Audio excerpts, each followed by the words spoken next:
Being stuck in that position for going on 23 hours now makes it very difficult for him.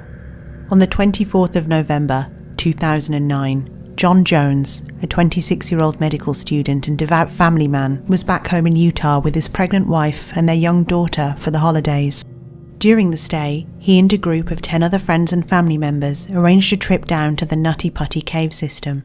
This was a supposed beginner's cave, located near the family's home in Salt Lake City. But the trip would quickly turn into a hellish nightmare, causing one of the most unusual and arguably terrifying deaths in caving history, leading to the Nutty Putty Caves being sealed shut forever. This is the story of the Nutty Putty Cave incident. Be warned, this is not a story for those with claustrophobia. The Nutty Putty Caves, first explored in 1960, were notorious for their narrow and slippery passageways, twists and turns. The cave system is accessible by a narrow hole, just 30 inches wide, and was reported to be an extremely popular beginner's cave, welcoming anywhere from 5,000 to 25,000 visitors a year. But after a series of high-profile rescue missions between 1999 and 2004, the cave's safety was widely and publicly called into question. All of these incidents involved people becoming stuck in the smaller passageways of the cave, including a 23-year-old man who became stuck for more than 7 hours just meters away from the place where John Jones would find himself trapped. In another incident, a local teenager became stuck upside down for an entire night before he could be rescued.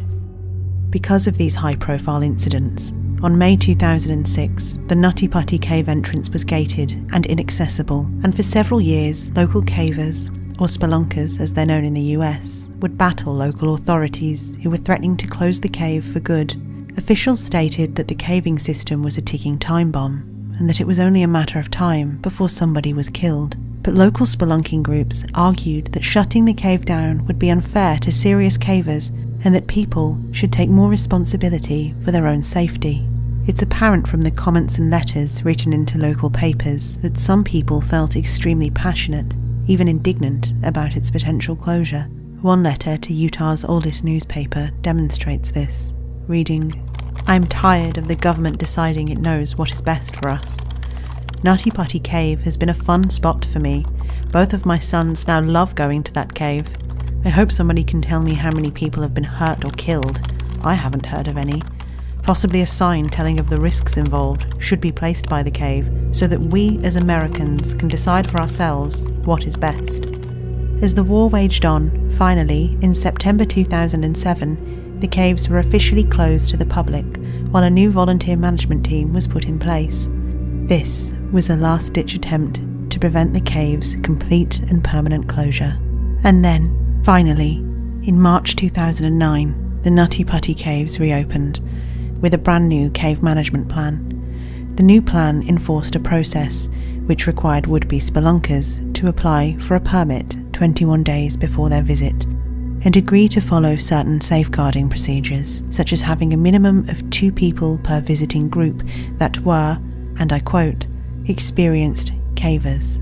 And so, it was under these circumstances that 26-year-old John Jones and his then 23-year-old brother Josh Jones, plus 9 other members of his friends and family, entered the Nutty Putty Caves on the 24th of November 2009. When the group entered the cave at 8 p.m. local time, they would have been confident. Whilst John and his brother had not visited the Nutty Putty Caves before, they had spent much of their childhood exploring Utah's caves. In fact, as a small boy, John had more than once acted as a trapped victim for the Utah Cave Rescue Team, a group his father had helped found. But the reality was that John and his brother hadn't been spelunking in years, and there is a great deal of debate as to whether John and his brother could act as experienced cavers on behalf of their group. Nonetheless, for the first hour, everything went well, as the party explored the largest room in the cave, called the Big Slide. It was at this point that his brother Josh and their 2 friends challenged each other to go further on into the next part of the cave, taking on one of the most difficult to navigate areas, known as the birth canal. This part of the cave is so tight that only a few people can actually access it. Eventually, the birth canal passageway opens up into a small room. Several people had become stuck in the birth canal previously, But John, a fit, healthy, and slender man in his prime, wasn't worried. Heading through the passageway first, with his brother behind him, John wriggled on just his stomach down what he thought was the entrance to the birth canal. But John, unknowingly, had taken a wrong turn down an unmapped passageway via a route known as the Corkscrew, a place where only the smallest and most flexible of cave explorers could fit. As John pushed forward, the passageway became tighter and tighter, and he became unable to turn back on himself. When he saw what looked like a small opening at the end of the crawl space, he continued on, with hopes of being able to turn around.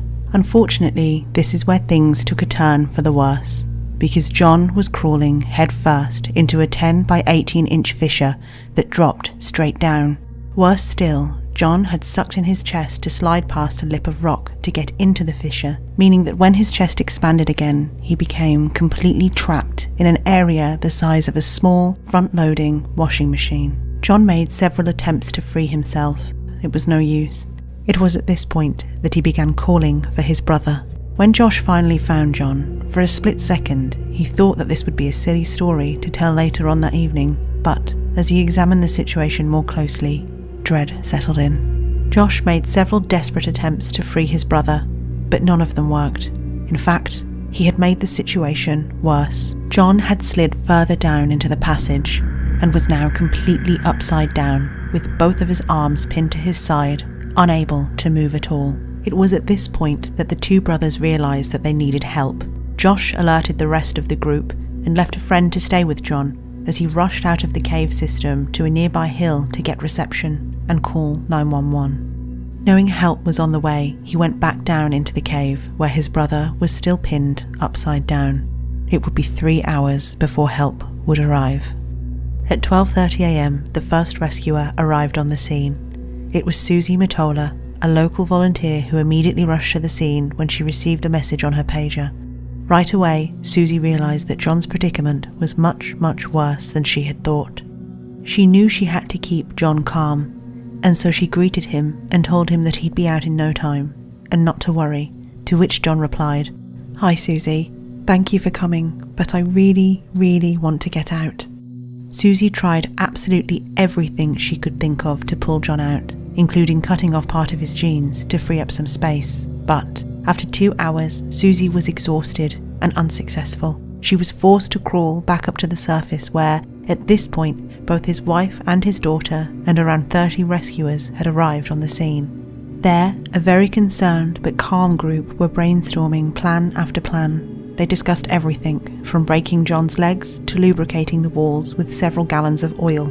But eventually, they decided upon a system of ropes and pulleys to hoist John out, legs first. This pulley system would be aided by drilling some of the rock around him to create more space. Members of the rescue team made their way to John with the equipment, but they ran into problems. The rock wasn't coming away quickly enough, and removing what did come away from the wall was proving impossible to do safely, not least of which because the rock was falling back down onto John.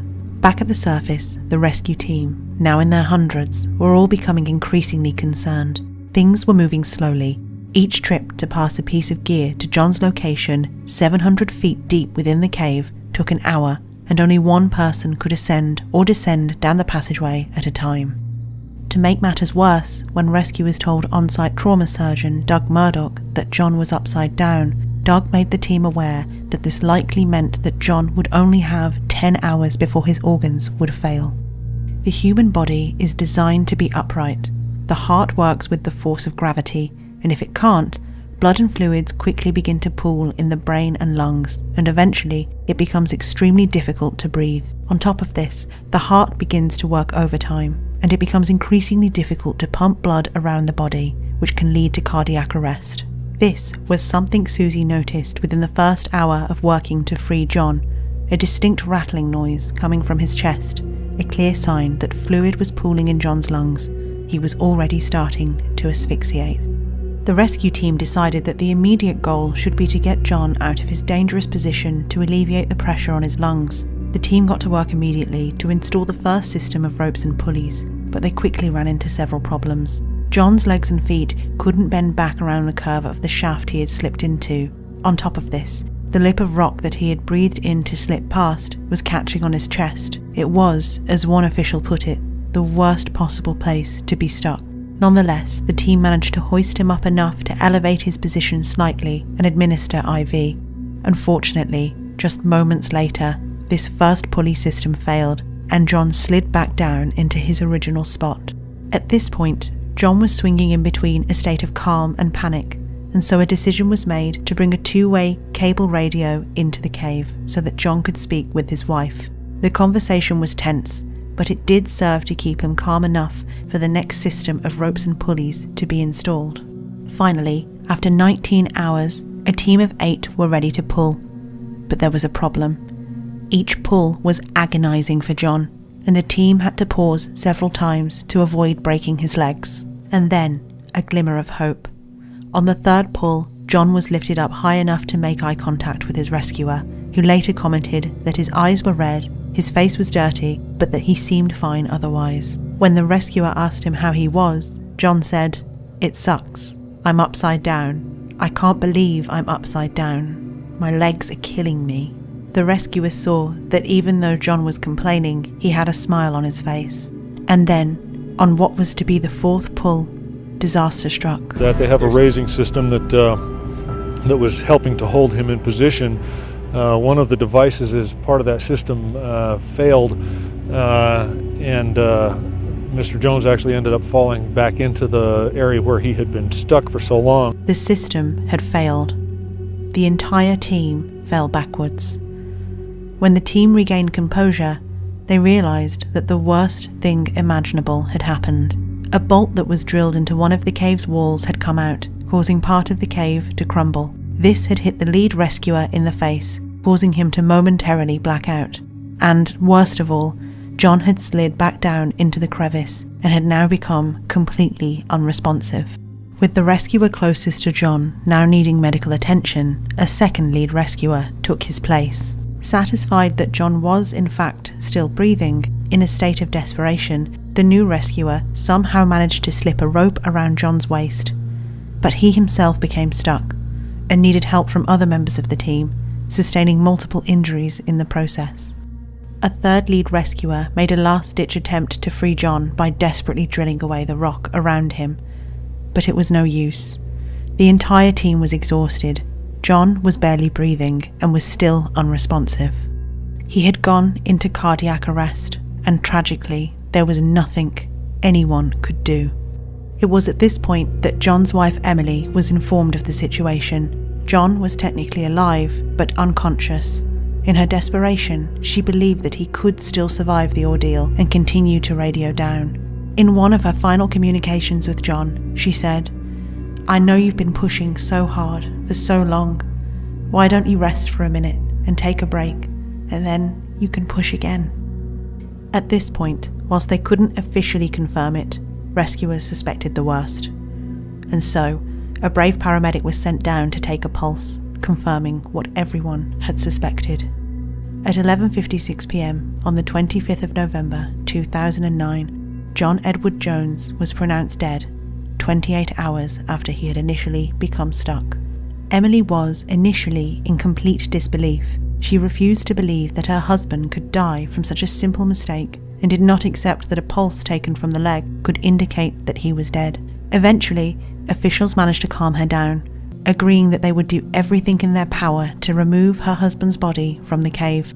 Not wanting to let a grieving widow down, the team discussed what was reported to be some rather distasteful plans to get John's body out, but this would prove to be impossible. Even if they were able to free John, his lifeless body would not be able to twist properly in order to be fully removed from the cave, at least not intact. It was decided, given everything that had transpired, that it was simply too dangerous for the rescue team to attempt to remove his body. And so, a decision was made to seal the entrance of the cave with concrete, with John's body inside, forever. John's family had a plaque installed on the entrance of the cave in his memory. Later, the family would release a statement where they said that John Edward Jones, husband, father, and paediatric cardiologist in training, would be remembered for his, quote, "good nature, delightful sense of humour, strong work ethic, a genuine love of people, a masterful ability to relate to children, a love of and unwavering faith in the gospel of Jesus Christ, and his commitment to his family as an amazing husband, father, son, and brother. To this day, John's remains are still inside the cave, serving as a harrowing reminder of the very real risks of cave exploration. This is the Real Horror Channel, the place for all things really horrifying. If you enjoyed this video, please consider liking and subscribing, and I'll be back with more real horror soon.